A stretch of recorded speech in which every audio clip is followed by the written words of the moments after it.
Now, on average, males tend to gain about half a pound a year. Females tend to gain about a quarter of a pound a year. That's if you're not doing anything to keep the weight from adding up. So that would be an ideal question to ask on the written exam. Your body fat composition is likely to double, triple, stay the same between the ages of 20 and 65. And you would know the exact answer because it's right there on the slide.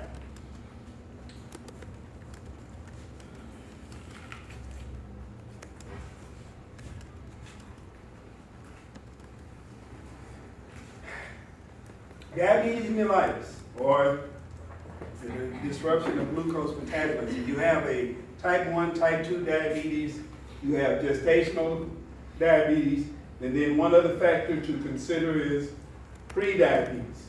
Individuals can be evaluated, and you can determine whether someone is at risk of developing diabetes simply because of their elevated glucose levels.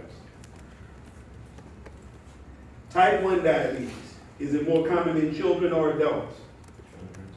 Most common in children. Type 2 diabetes is most common in adults, but question, can children get type 2 diabetes? Yes. All right. And type 2 diabetes usually is most common, in fact, with people over the age of 40. But children still can get it. Gestational, well, I think that speaks for itself. Self-explanatory. So I just gave you an example of about 2 or 3 different questions that could come from this slide right here. Are you following?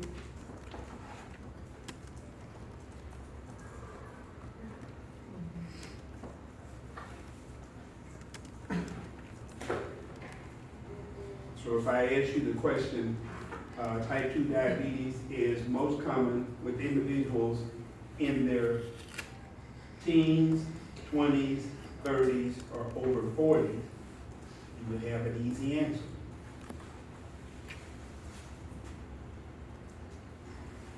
There you go.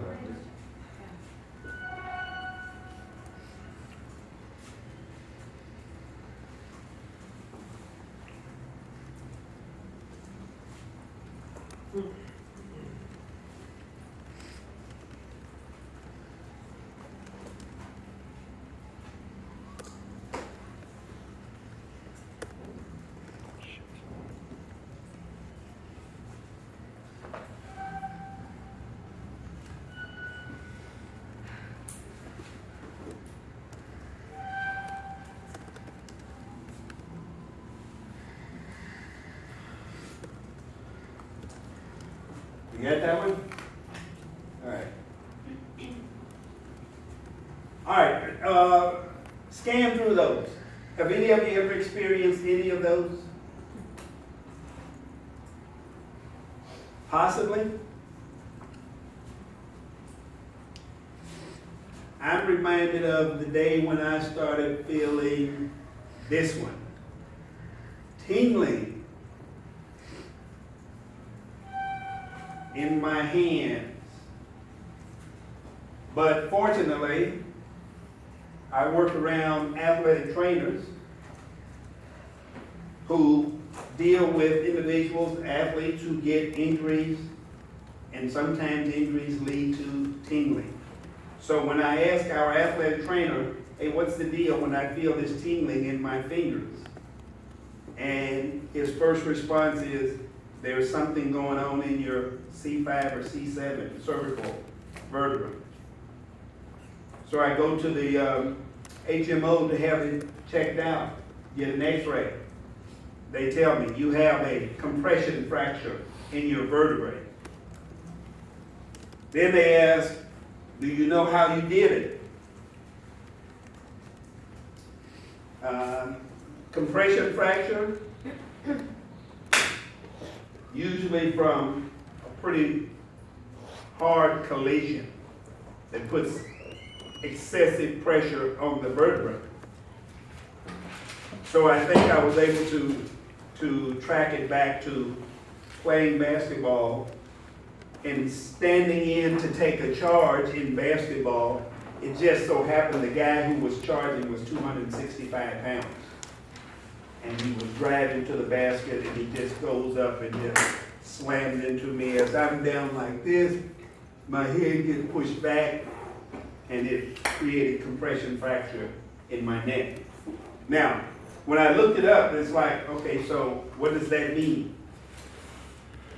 So they have this one procedure that they actually go in and they pump what they call cement into your vertebra, because the vertebra gets compressed abnormally lower than what it's supposed to be. So they can drill a hole into the vertebra, pump cement in it, and push it back up to where it's supposed to be. Apparently they didn't think that mine was severe enough, so they never even talked about drilling the hole and pumping cement in. Basically, the physician just gave me some pain medicine and said, if you ever feel pain, take this. And that was the end of story. So my hope is that it repaired itself, because I've never experienced any more tingling since then. But all of these are signs that can give you early warnings that someone might be developing diabetes.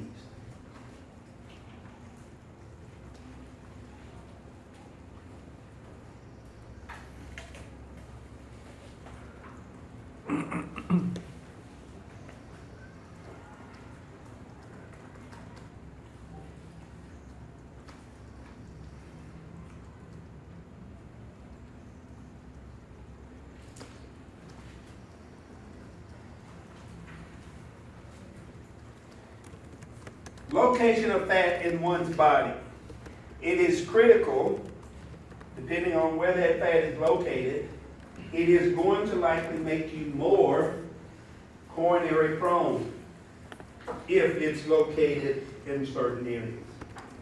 So, we have what we in layperson term, we will call individuals say, that's the apple, that's the pear, which simply is an indication of where individuals carry extra weight.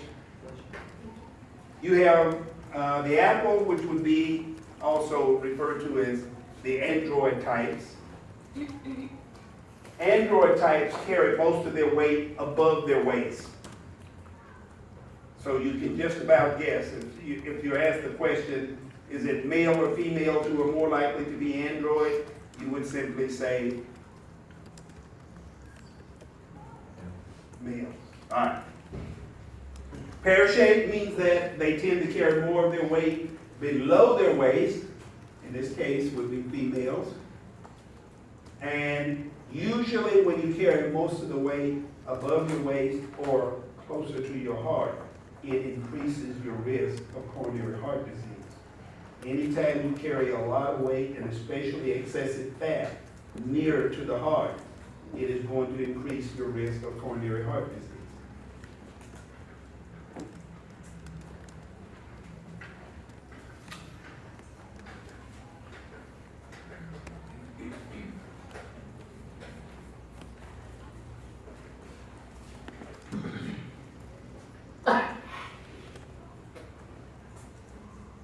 So like a test question, and I'm bouncing around a little bit.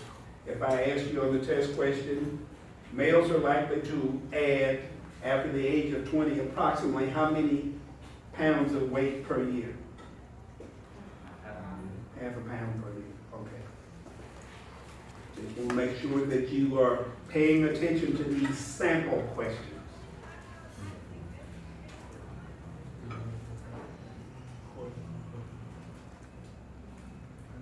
Now, I actually threw a statistic out there.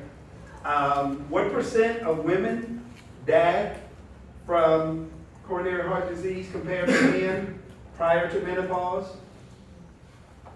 Less, Huh? less women. Less women, but approximately what percent?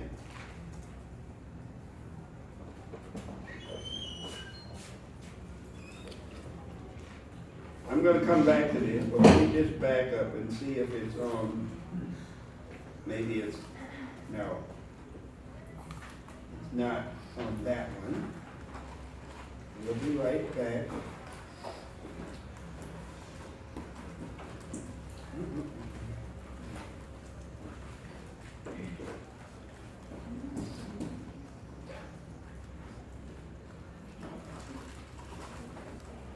See, this was the topic that we previously went over before we got to where we are now. And where was it?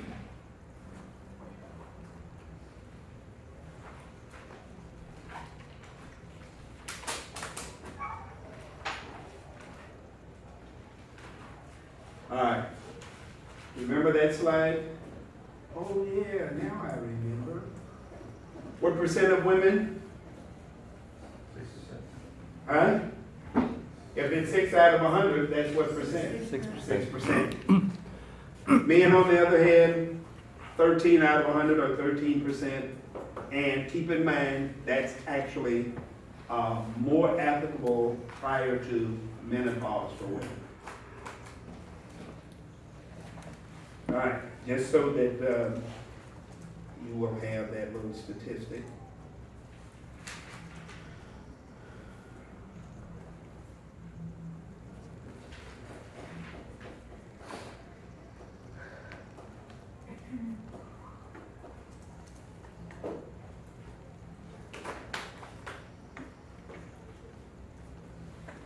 So back to this, first of all,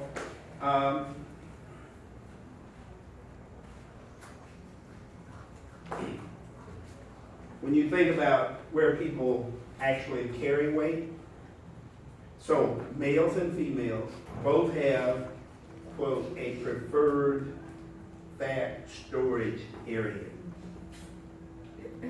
Preferred storage, where you store your fat. All right. For males, mostly the majority right here. For females, the majority right here. Preferred fat storage areas. Now, one of the reasons why that's significant is that usually when you get really concerned about trying to lose weight, the hardest place to lose weight from is your preferred fat storage areas. The first place that you put it on is the last place that it usually comes off. So sometimes you'll be struggling trying to lose weight and you'll have really puny arms, a gaunt looking face, but you still have those fat storage areas that are clinging to the fat, sort of like it feels like you're going to be starving or calorie deprivation, so your body will try to slow your metabolism down and hang on to the fat stores.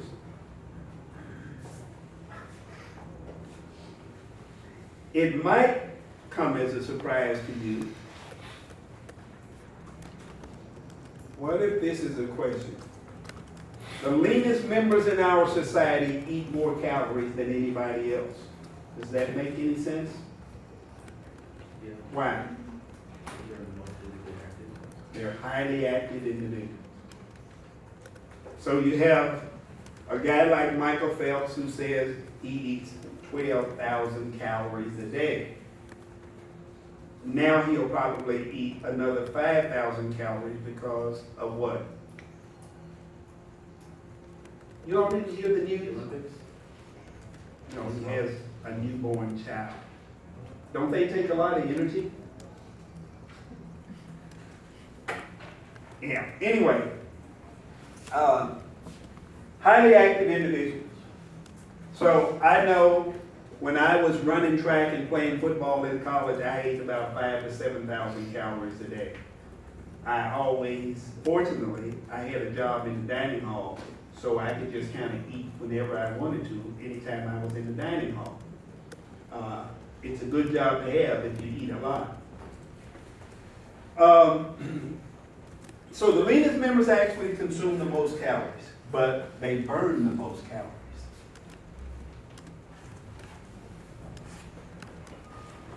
Now, the next item on there is the question about your set point. Does anybody know what their set point is? Well, you've probably had the experience of at one point, trying to lose some weight. And you may start to drop weight momentarily, and then all of a sudden, you get stuck somewhere. Or you go below that sticking point, and the next day you're right back at that sticking point. That sticking point happens to be the set point. In other words, it is your body's natural barometer that tries to keep you at a certain percent of body fat. Your body is kind of like intelligent in a lot of ways. So it knows you need a certain amount of fat in order to sustain life. So the body will actually establish sort of like a set point where it will try to maintain a certain amount of body fat. So when you're trying to lose weight and your body is trying to keep you at this certain percent of body fat, you keep coming right back to it. It's kind of like those folks who go on those rapid weight loss programs. What's the word on the rapid weight loss program? They work temporarily, but 90% of the people who go on rapid weight loss, within 2 years, they gain all of the weight back plus some. 90% of the people. Now, the other 10% would have probably been successful without it. But they did it, and somehow they figured out how to be successful. So your set point, it will regulate the amount of body fat. Anytime you start to engage in caloric restrictions, you're restricting your calories, your body will start to try to regulate your metabolism, slow it down, because it reads the caloric restriction as starvation, and the body will start to try to save calories for you to use just in case you're really starving. So sometimes when you decide to diet as a means of losing weight, what will happen is 35% of what you lose is lean muscle tissue as opposed to fat. Most people are not interested in losing their lean tissue. But if all you're doing is dieting by itself, you're basically going to allow your body to lose lean tissue.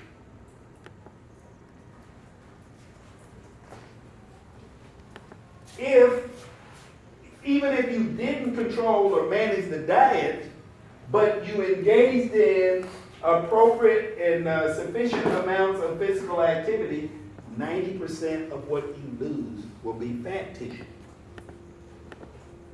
You've got to see that that's a much better trade-off than losing 35% of your lean tissue.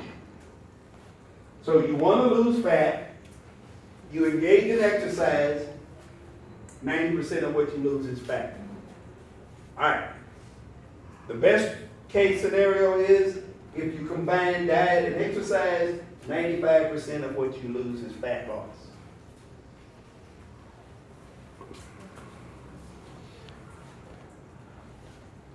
And here's another factor to consider. Anytime that you engage in calorie restrictions, if you're doing just the diet, your set point will increase. So let's imagine for a minute.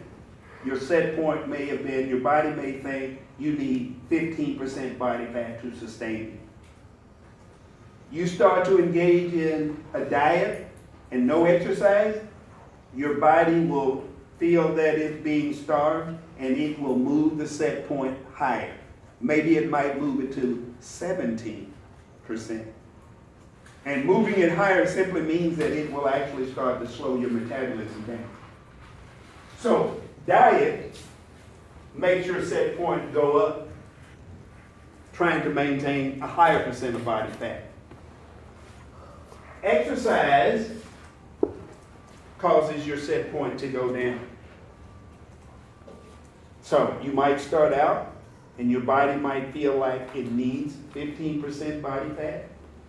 But you start to engage in exercise, it will possibly drop it down to now all you need is 10% body fat. That's one of the reasons why some of the world-class endurance athletes,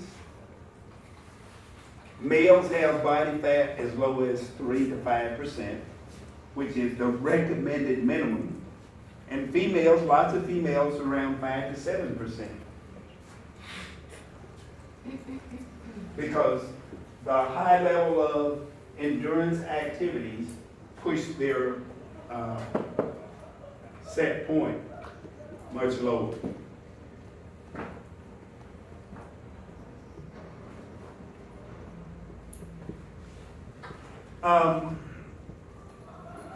Earlier, I pointed out there are some recommended minimum for males and females. You probably already have this, but just in case.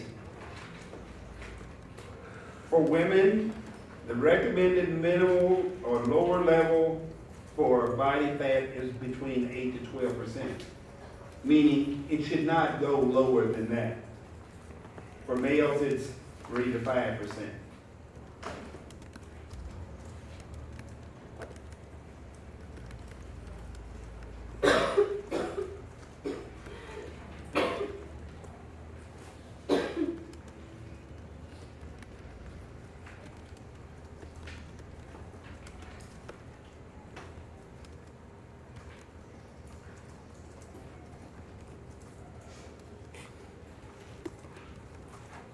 Did you all talk about these conditions,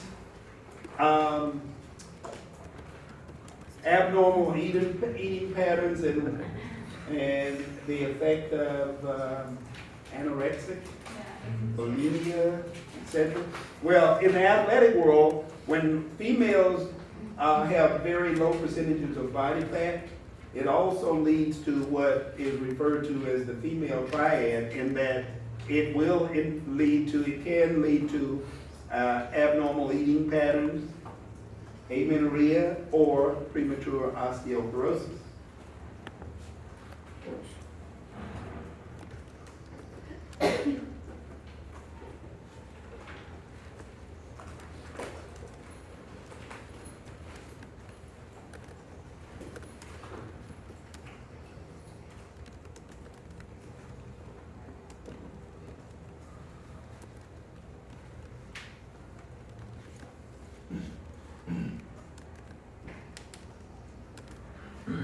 So you can imagine a test question from there saying, identify the 3 components of the female athlete triad.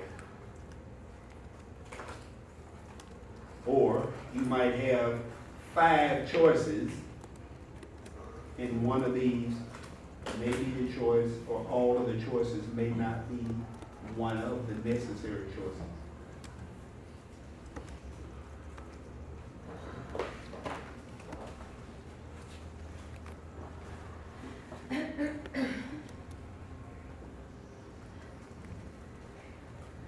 Okay. So, with body composition being important to individuals, knowing that individuals will put on weight,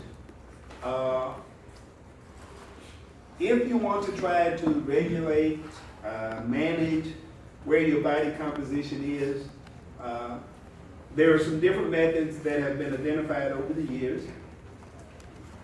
Probably the earliest method to establish body composition was the skin fold measurements were used. Skin fold measures, which measure different parts of the body and the amount of fat, and all of those measurements are plugged into a formula to come up with what body fat is. Amazingly, one of the first formulas that was devised to look at how you would measure body fat, it was actually done with prison inmates who had donated their bodies to science. And just like in a lot of cases,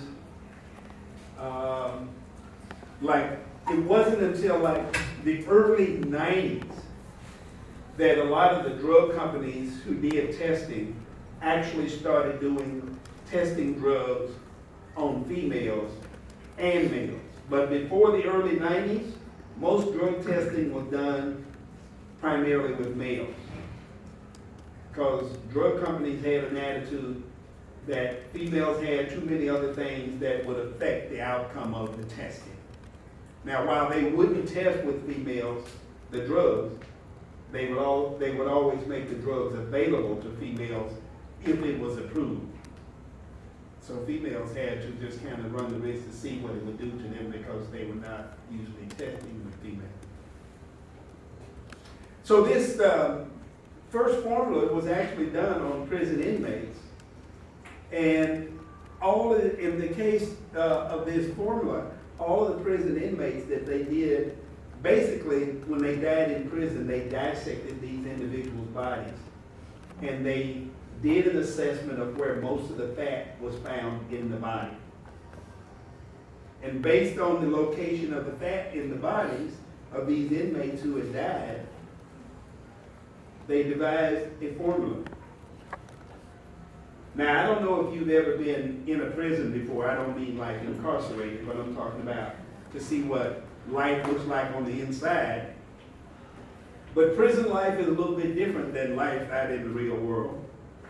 I had a number of years of experience of going to the maximum security prison in Fort Madison, Iowa, because our college football team had to play. Well, we didn't have to, but the coach decided we needed some scrimmage games. So our scrimmage games, 2 or 3 times a year, we had to go to the maximum security prison and play inmates who would tell you, hey, I'm a lifer, so what I do to you really doesn't matter. What I observed from being inside the prison walls, and then actually, this was before the big push to stomp out smoking had occurred. Then, in the middle of a football game, the inmates stopped the game in the middle of the game because everything they did inside of the prison walls was regimented. Everything was by a certain time. Well, lo and behold, at 10 o'clock, they had a rule that prisoners could have a smoke break.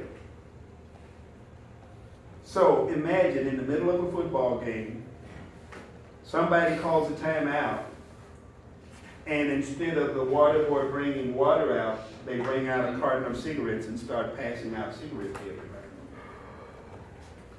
Today, you wouldn't be able to do that because you'd get sued because people would say, hey, I was smoking those cigarettes on the smoke break and I got cancer. But then it was okay. They actually had a smoke break in the middle of the game. But what I also observed, prison inmates, when they were allowed to be out on the yard, then they could be out on the yard a lot longer than now. Inmates only get about 1 hour a day that they can go outside, get sunshine. But then they could be out on the yard nearly all day then. That was apparently before they started getting lots of riots in prison. But the one thing that was so evident was the whole time that most of the inmates were out there on the yard, they were pumping iron. Everybody felt like they had to get beefed up to protect themselves inside the walls. So you can imagine that if all they do all day, every day is pump iron, when you start to do some body fat assessments, they're not going to be like the general population. Well, the other thing that became evident from the formula that was devised using the prison inmates, it does not apply across different cultural groups.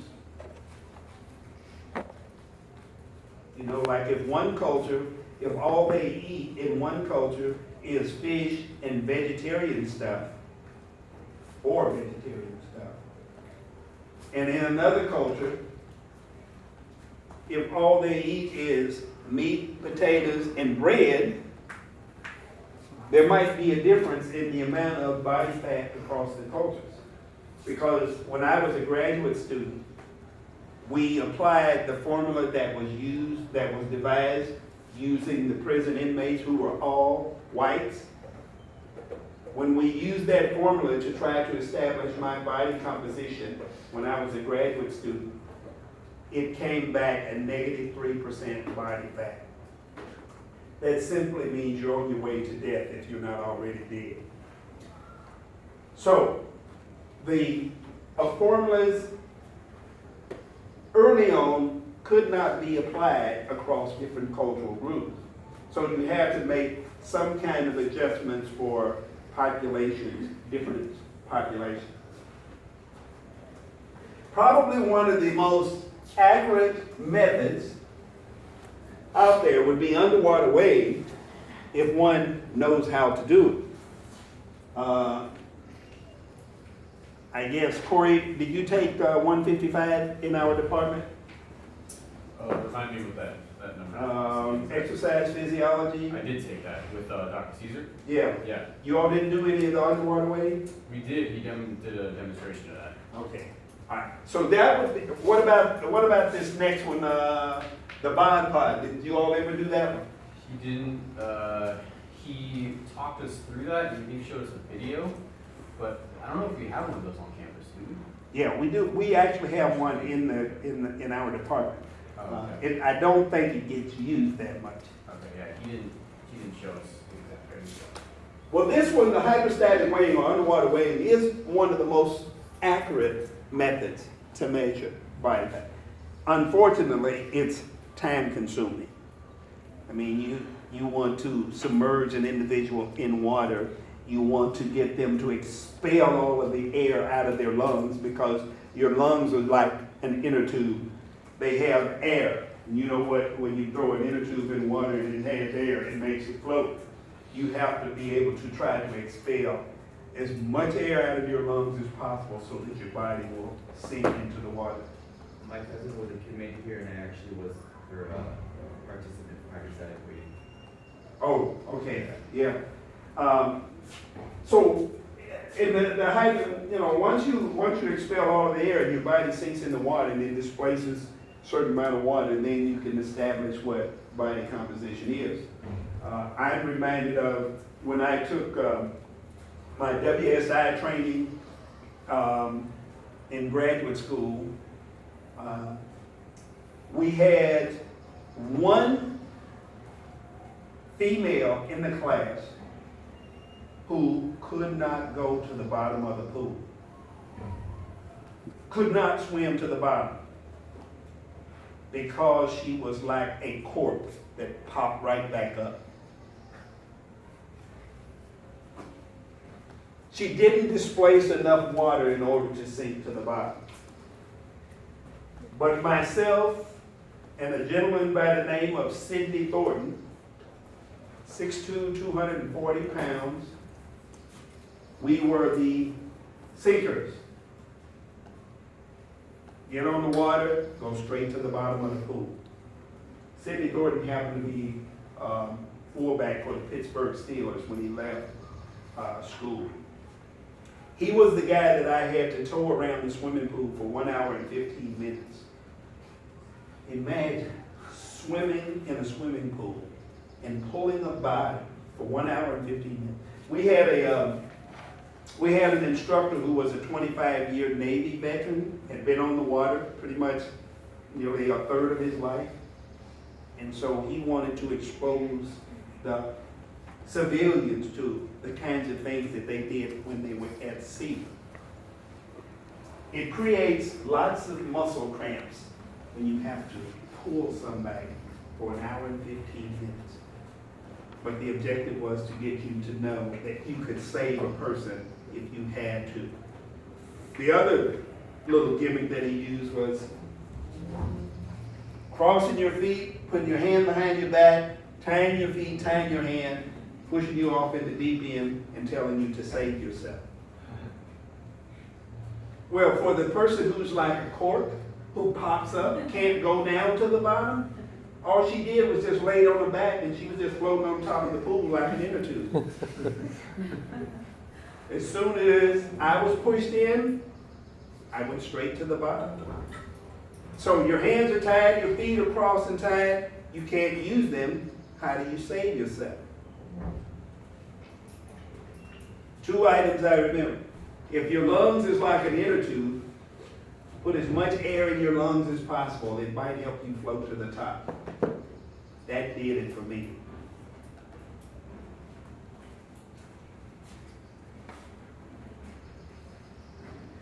Bioelectrical impedance. Some of you have probably seen this little device. There's a little device that looks almost like a steering wheel. You hold it in your hand like this. You can measure your body fat simply by plugging in your gender and your age. Yeah. So we have one of those in the gym that I work at. Yeah. We actually do like this body test, and so we use one of those to determine people's body fat percentage versus like their lean muscle mass. Now, does it also establish like theoretical biological age? No, we also put in their age for that. Okay. So, but it can also measure if you have an imbalance on one side or the other. So it's kind of cool. We can also look and see what their strength is, like on one, like the right arm versus their left. Yeah. You can say you can do more reps with your left, and your right is still stronger to get it done. Well, in this, the one you're talking about, is it a handheld one?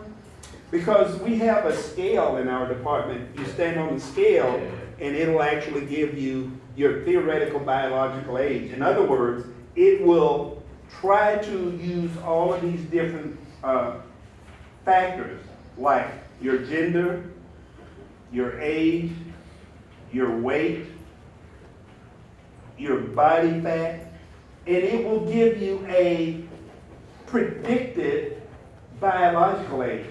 So someone who may chronologically be 70 years old may get on the scale and discover that biologically they're like equivalent to a 40-year-old. And part of that is because it measures your metabolism. If you have like the really high metabolism, you're more like a younger individual, because as individuals get older, one of the reasons why we continue to gain weight is your metabolism slows down. So if you still have a very high metabolism, and if you're also in the normal weight range and stuff like that, and normal body fat, it will likely establish that you are a younger kind of individual.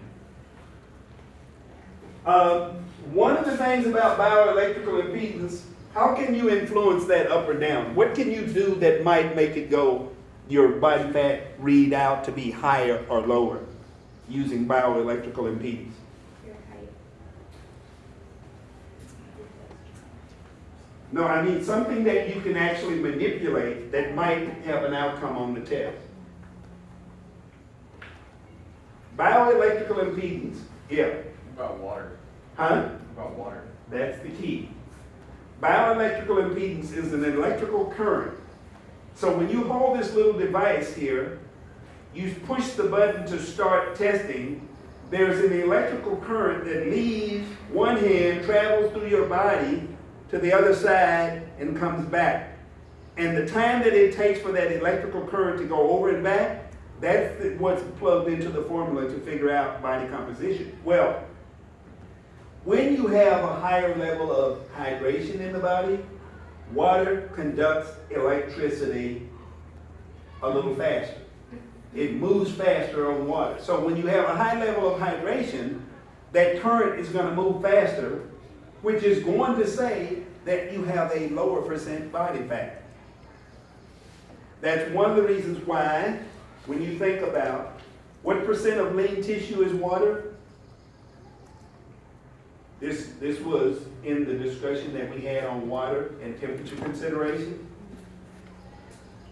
70% of lean tissue is water. What percent of fat tissue is water? That would be the other 30%. So, if you have a lot of fat tissue, you have a low concentration of water. So it's going to read a higher percent of body fat.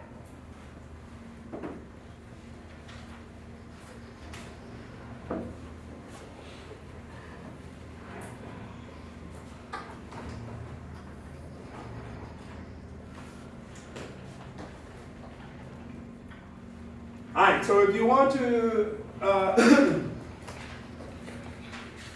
do something to control the rise in body fat,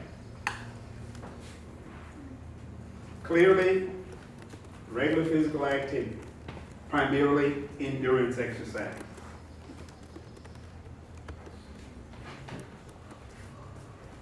Weight bearing is good.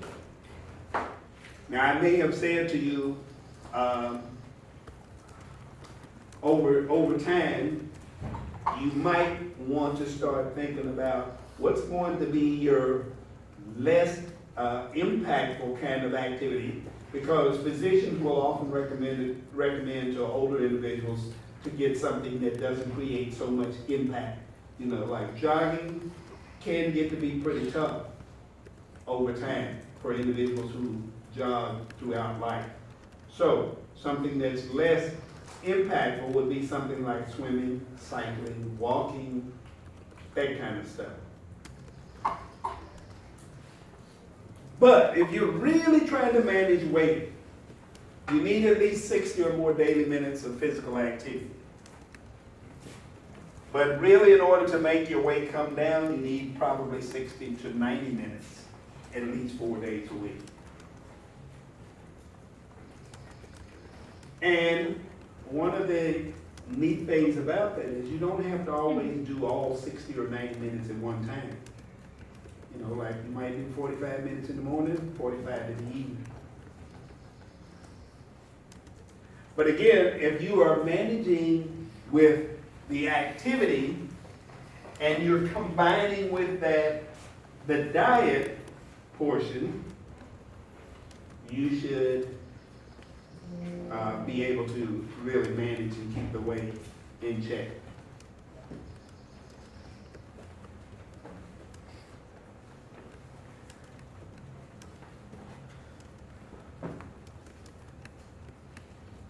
Okay, so that's the last chapter of this half.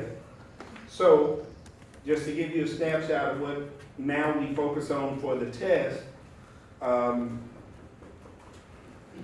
we went over chapter 4, muscular strength. We did chapter 11. We just did chapter 6.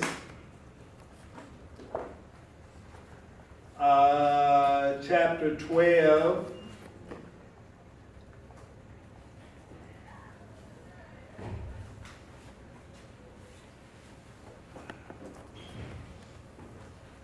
I believe that's all of the chapters. No. Oh, so it's 4, 6, 11, 12, And thermorregulation and environmental stress. and then the one on water and temperature considerations. Since there was not a chapter in the book on that one, but we had that topic that we dealt with. So those are the 5 that will be a part of the test. Is that what I said the last one?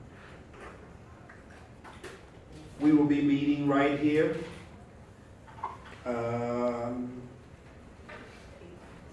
What is it? The 18th at 9:45 in the morning. Huh?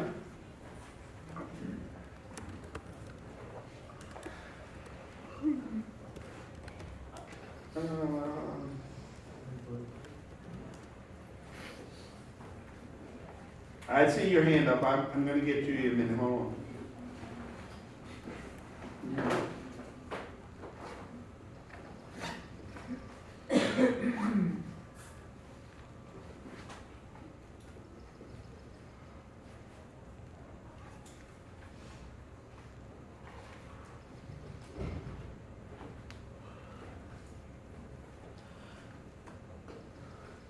So I've just been going through giving you some sample questions, kind of like to give you a flavor for what kinds of questions you might anticipate.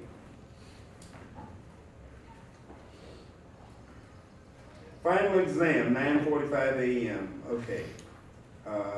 Wednesday, 9:45 a.m. And the final will be just, here's the final information here. And the final will be just like,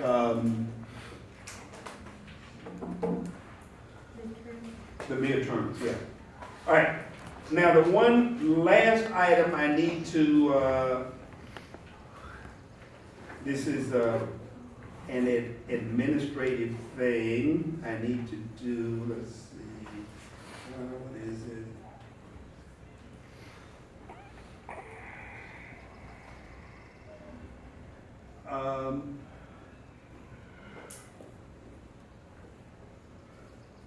First, you see down here, folks, where it says grades due? Midnight, May 27th. All right, now I know there's going to be a number of people that are going to be like trying to stress me out, say, hey, you got my grade done yet? All right, the reason why they give us until May 27th is because there's a lot of paper reading that has to go on. Now, the people that I want to focus most on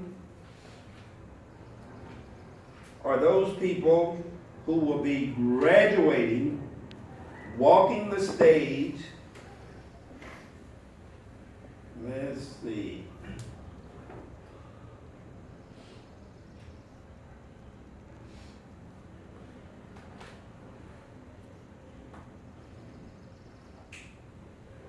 So tell me, who are the folks that are graduating?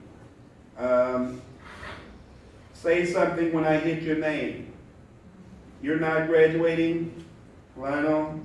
What about this person? No. No. Yes. No. Yes. Yes. Yes. No. He's not here. Yes. No. Not here. No. All right, but who was the last no there? Me. Me and Kim? Was that you? Yes. Oh. Yeah, I know you just messing with me, Gil, okay. All right, what about Brianna? Yep. No. No. No. He's a no.